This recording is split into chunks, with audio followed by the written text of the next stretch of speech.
और चलिए अब सीधे लिए चलेंगे आपको करनाल, जहां पर मुख्यमंत्री नायब सिंह सैनी क्या कुछ कह रहे हैं वो आपको सुनवाएंगे। संविधान के उस हत्या संविधान के 50 वर्ष हम पूरे होने पर आज 71 हुए हैं।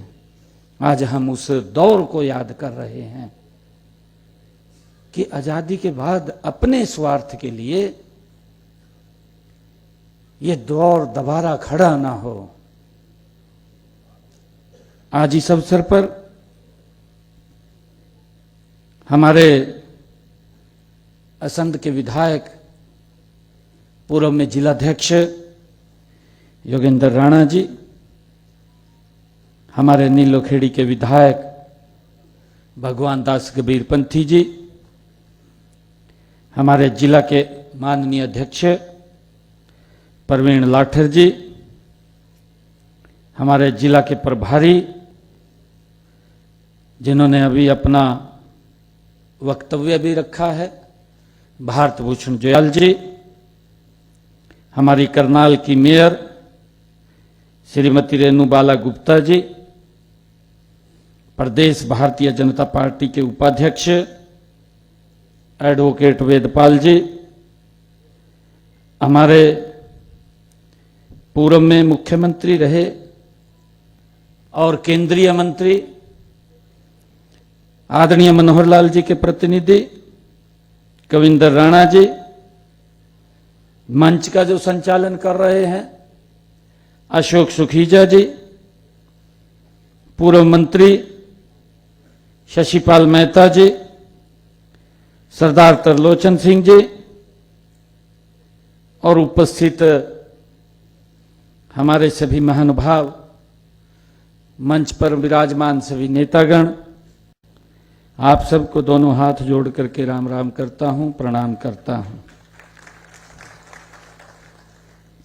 संविधान हत्या का ये 50वां वर्ष हम याद कर रहे हैं, उस दौर को जिस दौर में हम ये सोच रहे थे कि अब कोई विपत्ति नहीं आएगी, परंतु घर बैठे बैठे परिवार के साथ भोजन करते करते, परिवार के साथ खुशी मनाते मनाते रात के 12 बजे आदेश पारित होता है और रात के 12 बजे ही लोगों को घर से यातनाएं देते हुए परिवार के सामने उनको उठा लिया जाता है। किस प्रकार का अत्याचार उनके ऊपर होता है, इस प्रकार का अत्याचार कि हम उसको अगर स्मरण भी करते हैं हमारे रोंगटे खड़े हो जाते हैं। उन्होंने अपने जीवन के ऊपर सहा है। जिस अत्याचार को मात्र स्मरण करने से रोंगटे खड़े हो जाते हों, तो उनके ऊपर कितना उन्होंने सहा होगा ये अकल्पनीय है, कल्पना नहीं की जा सकती। कितना बड़ा अत्याचार वो उस समय के अंदर, वो आजादी के बाद हुआ है, अपनी इच्छा शक्ति पूरा करने के लिए हुआ है, एक टारगेट तरीके से हुआ है, एक सोची समझी साजिश के तहत हुआ है कि मैं हूं और कोई नहीं है। ये अहंकार था, परंतु ये भारत का लोकतंत्र है, भारत का एक पवित्र संविधान है। जिन हमारे महापुरुषों ने इस पवित्र संविधान की रचना की, हमें दिया, उन्होंने एक एक शब्द, हमारा एक एक व्यक्ति सुरक्षित हो, उसकी संविधान की पवित्र रचना हुई है। परंतु किस प्रकार से अपने स्वार्थ के लिए उस पवित्र संविधान को कुचल दिया गया, उसको तोड़ मरोड़ दिया गया। अभी हमारे दर्शन ब्रिज ठक्कर जी, हाँ, उनके पिताजी हैं। वो अपनी, क्योंकि छोटे होंगे बृज ठक्कर जी उस टाइम 16-17 साल के थे। 16-17 साल के 16-17 साल के बालक को तो सब ध्यान में रहता है, क्या हुआ क्या नहीं हुआ। पिताजी को उठा लिया और उन्होंने बताया क्या क्या यातनाएं दी। सोच भी नहीं सकता व्यक्ति, क्या यही लोकतंत्र था? क्या हमारे आजादी के रणबांकुरों ने यही सपने देखे थे कि भारत आजाद होगा और आजादी के अंदर लोगों के ऊपर यातनाएं हो जाएंगी? क्या इसीलिए ये भारत आजाद हुआ था? परंतु बिल्कुल भी उन लोगों को उस पवित्र संविधान की, उस पवित्र लोकतंत्र की एक बार भी स्मरण नहीं किया। उन लोगों ने एक बार भी स्मरण नहीं किया। दुर्भाग्यपूर्ण है कि उन लोगों ने अपने स्वार्थ के लिए किस प्रकार से देश के एक वर्ग नहीं, नेताओं को तो जो आवाज को बुलंद करते थे उनके ऊपर तो अत्याचार किए, परंतु जो अपनी लेखनी से भी लिखते थे उनको भी उठा करके जेलों के अंदर बंद कर दिया। उनके ऊपर भी अत्याचार किए ताकि वो भी कुछ ना लिख सकें, वो लोगों को कुछ ना बता सकें। उनके ऊपर भी अत्याचार किए हैं। और वो अत्याचार क्योंकि भोजन भी नहीं मिलता था, भूखे रह करके। और अभी हमारे बृज ठक्कर जी बैठे हैं, इनके पिताजी को जब गिरफ्तार किया, गिरफ्तार करके ले गए, कहा व्यक्ति की जय बोलो। उनसे बोला गया, उनसे यातना दी गई। बिल्कुल, वो इस भारत मां को प्यार करने वाले लोग, वो व्यक्ति की पूजा नहीं, वो इस भारत मां से प्रेम करते हैं। उन्होंने कहा कि मेरी गर्दन उतर जाए परंतु व्यक्ति की जय नहीं बोलेगी, इस भारत मां की जय बोलेगी।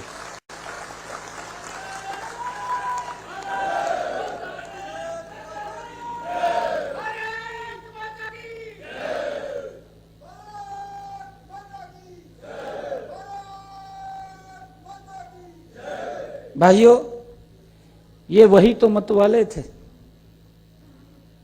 जिन्होंने इस देश को गुलामी की जंजीरों से काटने का काम किया है। ये वही मत वाले थे। वो नहीं समझे, उनको तो ये लगा कि ये देश हमने आजाद कराया है। परंतु जिन्होंने इस देश को आजादी दिलवाई, जिन्होंने इस भारत भूमि के ऊपर अपने आप को कुर्बान किया, जिन्होंने इतनी यातनाएं सही, कोई यातनाएं छोटी नहीं थी, बड़ी यातनाएं सही, उन आजादी के मत वालों ने। उनको तो शायद ये ध्यान भी नहीं है। आज भी उनकी तीसरी चौथी पीढ़ी अगर उसको पूछ ले कि जिन लोगों ने कुर्बानियां दी हैं कि उन कुर्बानियों के बारे में भी ध्यान है, नहीं है तो किताब पढ़ ले भाई, तू किताब में से देख लेना चाहिए।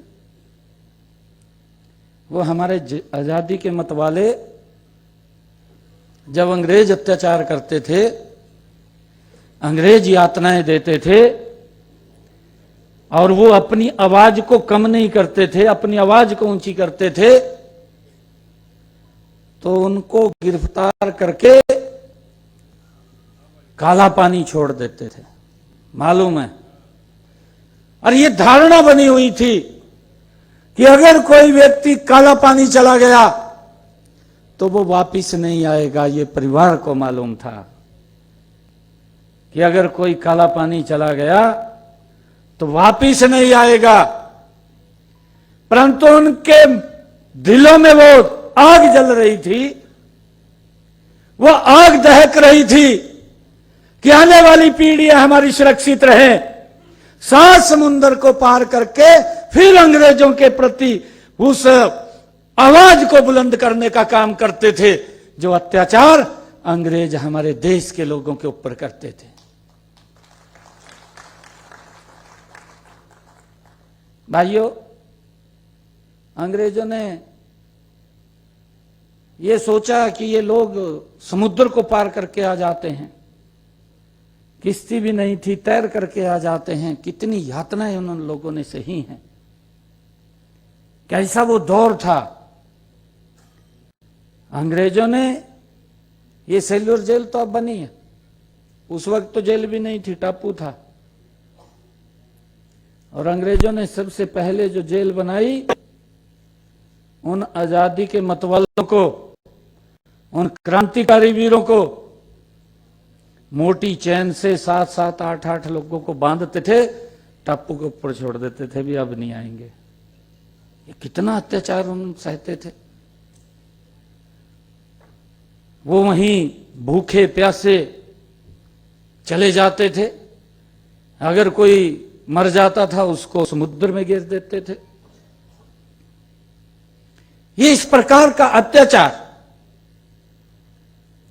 और उस अत्याचार के बाद ही आजादी, आजादी के बाद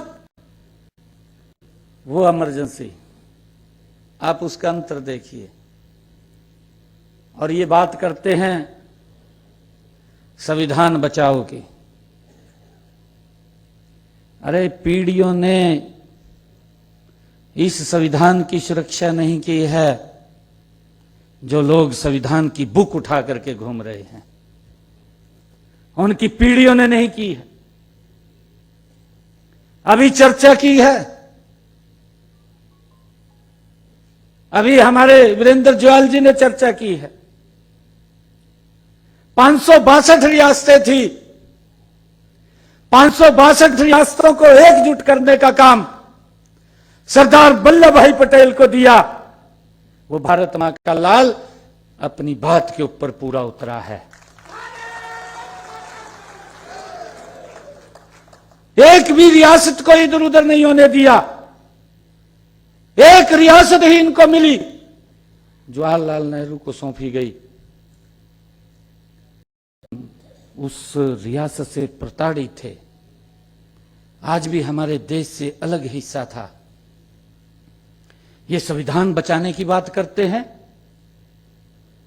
दूसरी तरफ ये बात बोलते हैं खड़े होकर के कि हम सत्ता के अंदर आएंगे, हम उस धारा 370 को रिवर्ट करेंगे। ये कौन से संविधान को बचाने की आज भी ये चौथी पीढ़ी बात करती है।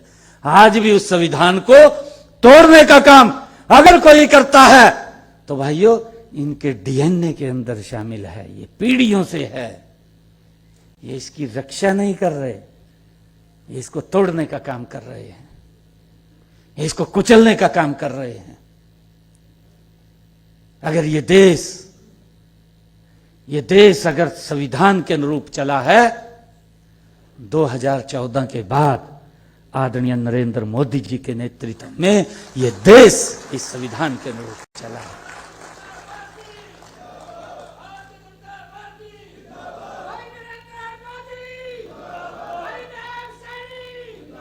भाइयों, हम ये भी देख रहे हैं कि इन 14 वर्षों के अंदर, 2014 के बाद 11 वर्षों में असली आजाद भारत का आनंद अगर देश के लोगों ने लिया है तो अब ले रहे हैं कि ये आजाद भारत है। मैं आजाद भारत क्यों कहूंगा इसको? लगातार आजादी के बाद जो सपने देखे थे, वो सपने जिस गति से पूरे होने चाहिए थे वो सपने पूरे नहीं हुए। हमारे संकीर्ण रास्ते थे, हमें बड़ी दिक्कतों का सामना करना पड़ता था आजादी के बाद भी। अगर एक उदाहरण दूं मैं, छोटा उदाहरण, आपके यहीं पड़ोस का उदाहरण है। भारत मां के लाल अटल बिहारी वाजपेयी जी ने 4 लेनिंग की परिकल्पना की। पहली बार 4 लाइनिंग की परिकल्पना हुई उनके समय के अंदर, और उन्होंने कहा कि हर रोज एक्सीडेंट्स होते हैं, किसी का बेटा चला जाता है, किसी का भाई चला जाता है, किसी का पता ही चला जाता है। हमें अपने रास्ते चौड़े करने चाहिए। ये हमारे ही करनाल से जो रोड निकलता है, आपको मालूम है, हम इतने संकीर्ण रास्ते के ऊपर चल रहे हैं, हम आजाद कहां हैं? कहीं जाम लग रहा है, कहीं एक्सीडेंट हो गया, किसी की जान चली गई है। हम उसी गुलामी में थे। अटल बिहारी वाजपेयी जी की परिकल्पना थी कि हमारे रोड चौड़े होने चाहिए, और 4 लाइनिंग शुरू किया। दिल्ली से लेकर के अमृतसर तक, पाकिस्तान के बॉर्डर तक 4 लाइनिंग शुरू किया। आप सबने देखा है, काम शुरू हो गया, गति से काम चल गया। एक शब्द और बीच में कहा कि व्यक्ति भूल जाते हैं कि इतना अत्याचार हुआ है, हम अत्याचार भी सहन कर रहे हैं, उसके बाद युद्ध भी हम भूल जाते हैं। अटल जी ने यह शुरू किया, और उसके बाद फिर वही कांग्रेस की सरकार बन गई 2004। हम सबको मालूम है। मैं चर्चा इसलिए कर रहा हूं, मैं इसलिए बता रहा हूं क्योंकि हमारी आने वाली पीढ़ियों को उस बारे में पूरी जानकारी होनी चाहिए। यह मैं आजादी की बात नहीं कर रहा, यह मैं आजादी के अंदर जिन लोगों ने कुर्बानियां दी उस समय की भी बात नहीं कर रहा। मैं तो अभी ताजी बात कर रहा हूं कि आजादी में और स्वाधीनता के अंदर जब हम गुलाम होते हैं, गुलामी के अंदर हमारा जीवन कैसे होता है। आजादी में हम खुली हवा में सांस लेकर के जीते हैं, और गुलामी के अंदर हम भींच करके, एक शब्द है ना कि वही घुटन महसूस हो रही है, घुटन महसूस होती थी। ये गुलामी का प्रतीक है, घुटन गुलामी का प्रतीक है। और जब कांग्रेस की सरकार बनी, हम सबको मालूम है, इसी रोड के ऊपर जो काम गति से चला था वो काम धीमे हो गया, और धीमे होते होते एक समय ऐसा आ गया कि ये पूर्ण रूप से रुक गया। क्या स्थिति थी? हर रोज जाम लगते, हर रोज एक्सीडेंट होते। करनाल से अगर दिल्ली जाना था, मेरे ख्याल से 6 घंटे लगते, इतना समय लगता। हम घुटन में थे, हम गुलामी के अंदर थे, हम स्वतंत्र नहीं थे। अगर स्वतंत्रता का आनंद हमें देखा तो जब नरेंद्र मोदी जी देश के प्रधानमंत्री बने, भाइयों दिल्ली से इस रोड के ऊपर आप चढ़ जाइए, अमृतसर तक आपको उतरने की आवश्यकता नहीं है। ये आजादी का प्रतीक है। ये देश बदला है, गति से बदला है, उनके सपनों का भारत बन रहा है जिन्होंने कुर्बानियां दी हैं। और आदरणीय मोदी जी ने एक टारगेट भी, संकल्प भी लिया है। ये संकल्प तभी लिया है, हमने अभी पिछले दिनों आजादी का 75वां महोत्सव मनाया, जा आजादी के 75 वर्ष पूरे हुए, और मोदी जी ने संकल्प लिया कि जब हम आजादी का 100वां वर्ष मनाएंगे, उन क्रांतिकारी वीरों के सपनों का भारत ये खड़ा हो जाएगा, बन जाएगा।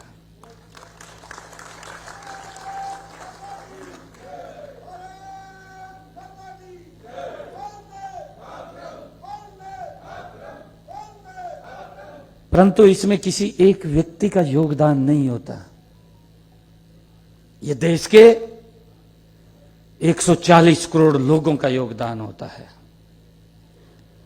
जब इस प्रकार का नेतृत्व जो बिना भेदभाव के काम करता हो, जो कभी किसी से भी अन्याय नहीं करता हो, जो न्याय की ही बात करता हो, इनके समय में तो देखा है जो ये संविधान की बुक उठा करके घूम रहे हैं, इनके तो प्रधानमंत्री ये भी उस समय उसी संसद के अंदर सदस्य था। हम सब जानता है, पूरा देश जानता है, कभी भी संविधान की इन्होंने सम्मान नहीं किया। अरे प्रधानमंत्री आपका और देश के लोगों ने चुना है, चुना या नहीं चुना? एक एक वोट डलता है, एक एक व्यक्ति बटन दबाता है, एक एक व्यक्ति उस टाइम में तो मोहर लगाता था नहीं लगाता था? मोहर लगा करके पेटी में डालता था। ये देश का प्रधानमंत्री है, ये उनका प्रधानमंत्री नहीं था। वो एक निर्णय कर देता है, देश के हित में करता है, और ये इनका युवराज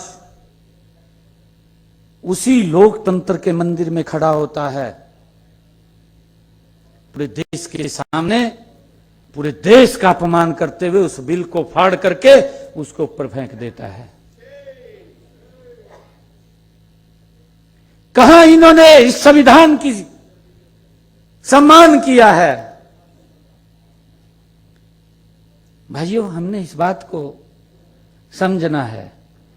हम ये संविधान हत्या दिवस के 50 वर्ष मना रहे हैं, इसके 50 वर्ष पूरे हुए हैं, हम इसको याद कर रहे हैं, उस दौर को याद कर रहे हैं जो देश के लोगों के ऊपर अत्याचार होते थे। क्योंकि मुझे तो शायद उस समय का भी मालूम नहीं है, जब ये 75 की इमरजेंसी लगी, बहुत ही छोटा था मैं, बहुत छोटा, मुझे शुद्धि भी नहीं थी, बालक एकदम बिल्कुल छोटा था, परंतु बुजुर्गों से सुनते थे। बुजुर्ग हमें बताते थे कि एक एक हफ्ता चाहे बरसात पड़ रही है चाहे गर्मी पड़ रही है, चेरी के अंदर और रीख में पड़े रहा थे, घर नहीं आते, ये स्थिति थी है।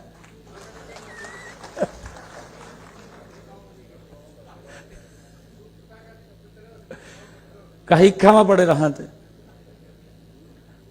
भाई, कुछ भी जानवर आकर के खा जाए रात को। कौन सा लाइट थी? लाइट भी नहीं थी, अंधेरा था। इमरजेंसी के समय तो जहां लाइट थोड़ी बहुत 1-2 घंटा हुआ थी वो भी बंद कर दी थी।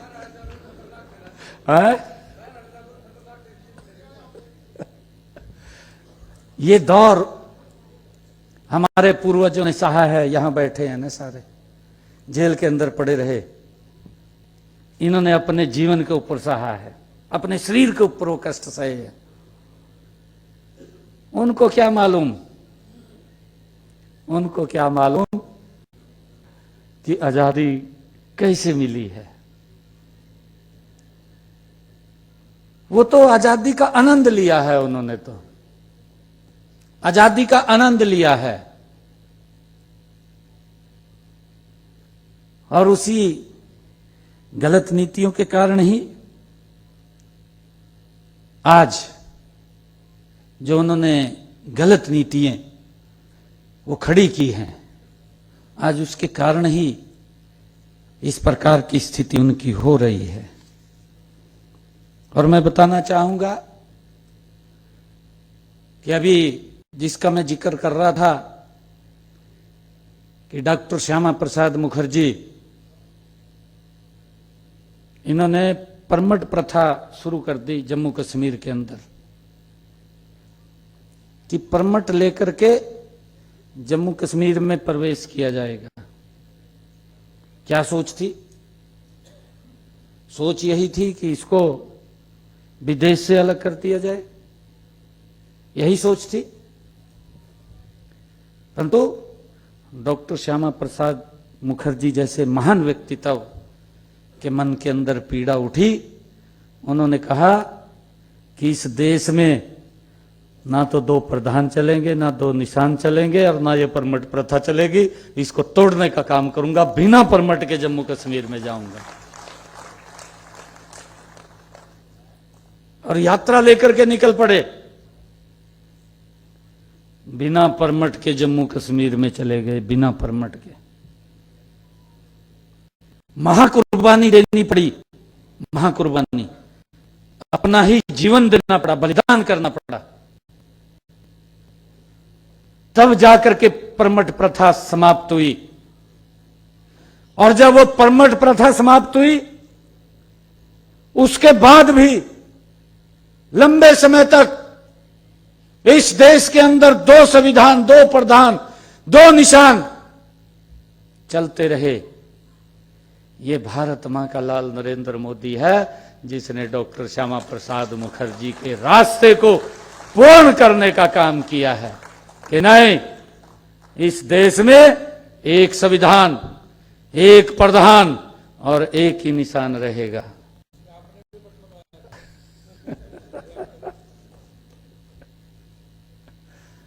और भाइयों, ये बटन तो इनका दबे है, मेरा नहीं है, इन लोगों का दबे बटन है।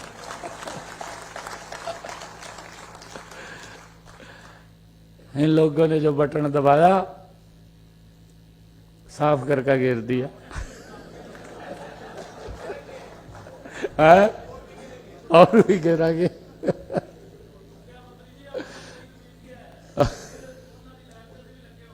बिल्कुल बिल्कुल बिल्कुल बिल्कुल बिल्कुल, आप लोगों का तो आशीर्वाद था। मैं तो प्रणाम करता हूं इस धरती को। ये कर्ण की नगरी है, ये दानवीर कर्ण उसकी नगरी है। इसको प्रणाम करता हूं मैं, उसको दिल से नमन करता हूं।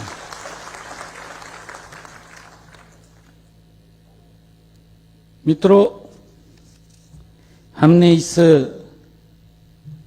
कारवां को आगे बढ़ा करके रखना है,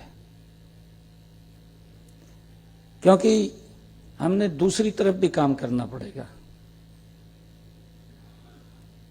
कई बार व्यक्ति अपने शॉर्ट के लिए सोच लेता है, कई बार उसके मन में ये बातें भी आ जाती हैं, कहा भाई मेरा तो काम नहीं आया, मन ने क्या करना, कहा हो जाए ना। ये नरेंद्र मोदी है जी, मैं आपको बता रहा हूं, देश के अंदर आजाद भारत की क्या कल्पना कर सकते हैं। अभी आपने देखा है पहलगाम, हमारे देश के नागरिक जो अपने परिवार सहित घूमने के लिए जा रहे थे, ये कोई वैसे नहीं हुआ, एक टारगेट तरीके से किया गया। पहलगाम के अंदर एक टारगेट तरीके से,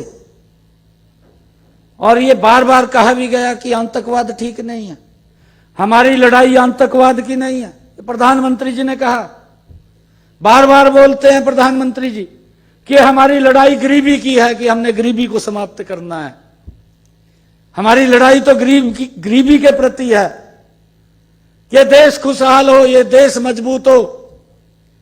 हमारी लड़ाई ये नहीं है।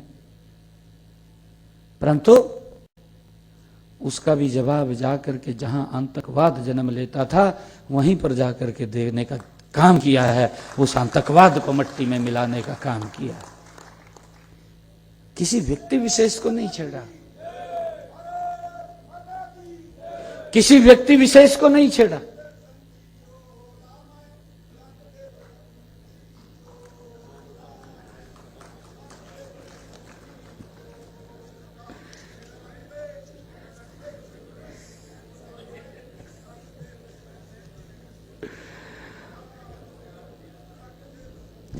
हम सबको इस बात को समझना होगा कि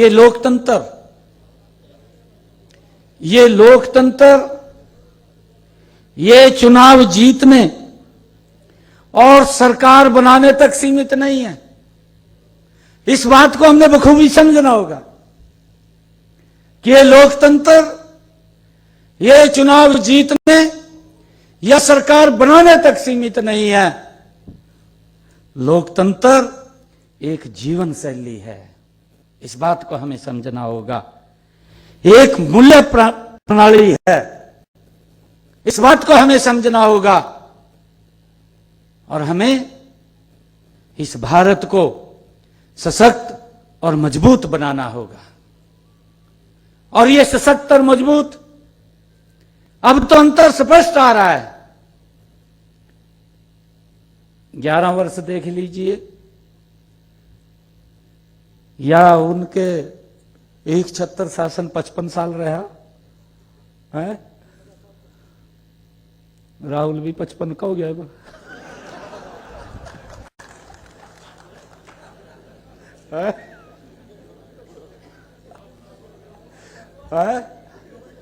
परा युवा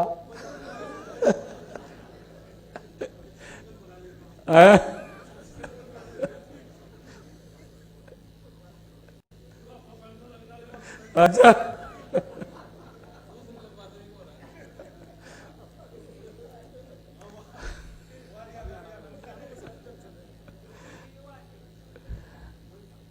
पचपन साल और 11 साल, आपको इसमें अंतर नजर आएगा। 55 साल का कार्यकाल, 11 साल का कार्यकाल, उनको फिर भी अंतर नहीं नजर आ रहा, फिर भी किताब उठाएगा घूम रहे है? अंदर भी कुछ नहीं कर।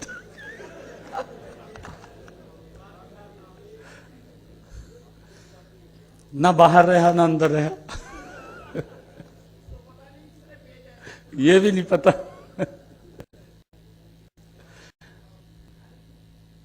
भाइयों,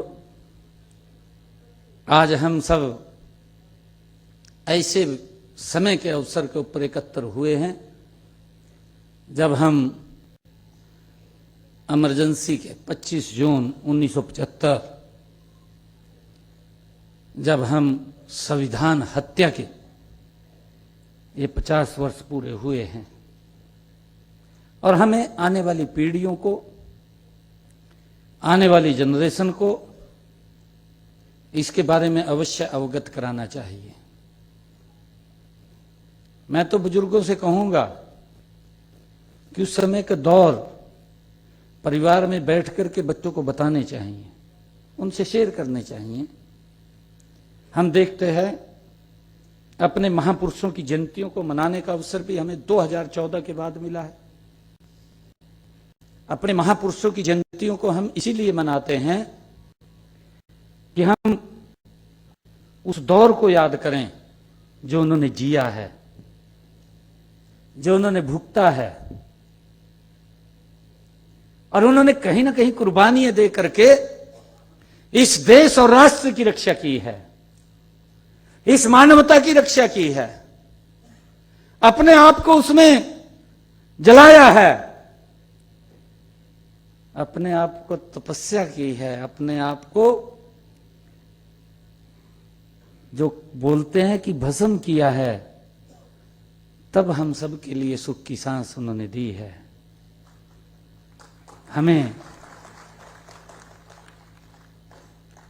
इसीलिए हम उनको याद करते हैं ताकि वो इतिहास, वो दौर आने वाली पीढ़ियों को भी वो ध्यान में रहे, उनको याद रहे।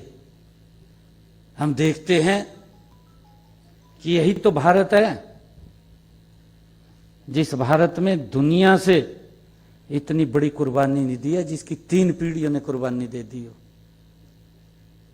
दी है नहीं दी? गुरु तेग बहादुर, गुरु गोविंद सिंह जी और उनके पुत्र, चारों साहिबजादे, 3 पीढ़ियों ने कुर्बानी दी हो इस राष्ट्र के लिए, इस धर्म की रक्षा के लिए उन लोगों ने कुर्बानियां दी हैं।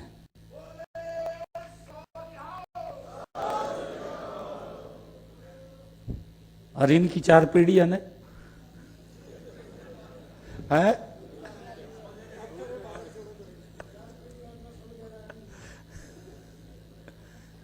यही अंतर है, यही अंतर है।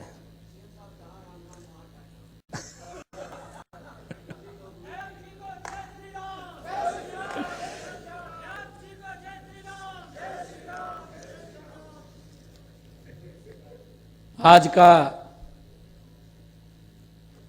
यह स्मृति समारोह केवल अतीत को याद करने के लिए नहीं है, यह हमें भविष्य के लिए तैयार करने का अवसर भी है। हमें इसको समझना है। हमें एक ऐसे भविष्य का निर्माण करना है जहां लोकतंत्र हमेशा फलता फूलता रहे, हमें जहां स्वतंत्रता की लौ हमेशा जगती रहे, ऐसा रास्ता हम सब ने बना करके जाना है, जहां भारत एक मजबूत और जीवंत लोकतंत्र के रूप में विश्व में हमेशा चमकता रहे। हमने ऐसे भारत का निर्माण करना है। मैं इसी के साथ ही आप सब इतनी संख्या में आए हैं, मैं आप सब का दिल से धन्यवाद करता हूं।